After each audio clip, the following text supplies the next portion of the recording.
welcome back to my channel. Today I am in Japan and we are trying Gyukatsu Motomura. If you've never tried Gyukatsu before, it is very similar to like tonkatsu and chicken katsu, but it is a beef katsu. And oh my goodness, if you haven't tried it, it is so delicious. Our plate came with miso soup, rice. I believe this is dipping sauces, and that's the Gyukatsu itself. It also came with like a mochi for like dessert. But I wanted to show you the cut of meat. Look at that. Look at that cut of meat. It looks so delicious. Oh my goodness. Okay, so the thing about Gyukatsu is that they give it to you rare, and they give you these stones that have like fire in them, and you can place your meat on these stones and cook it to your liking. So that's what we did. We put our meat on these little stones right here to heat them up, and you can cook them as little or as long as you like. So if you like your meat a little bit more on the rare side, you can just leave it on for just a little while.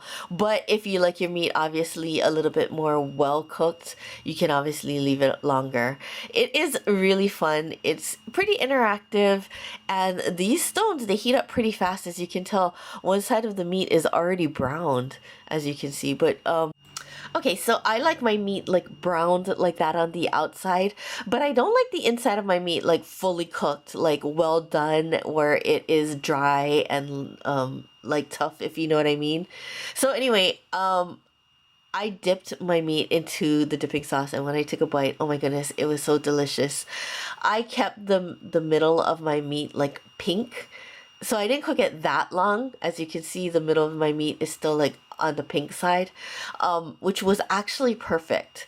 I do like the outside of my meat to be a little bit on the brown side. Those dipping sauces are actually really good. The first one I think was a soy-based one, and it was a little bit sweet, and it just really added to the meat. I wanted to try the miso soup, and it was a nice cold day, and so the nice warm miso soup was very nice and comforting. It was salty but not overly salty. It was really good.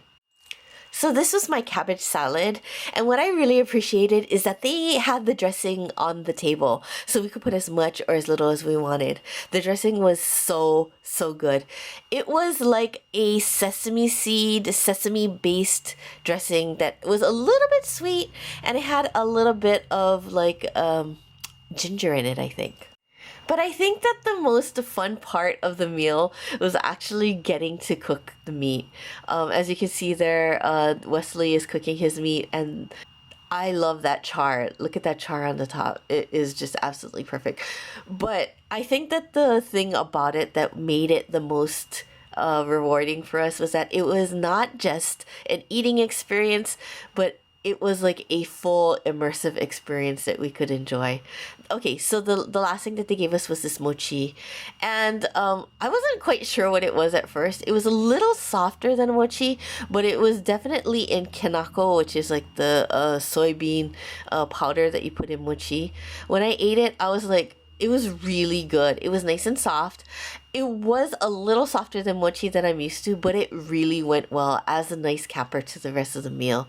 Anyway, if you are in Osaka and you happen to be by Gyukatsu Motomura, you should really check them out because they have excellent gyukatsu. And the best part about it, like I said, the experience. Thank you very much for joining us.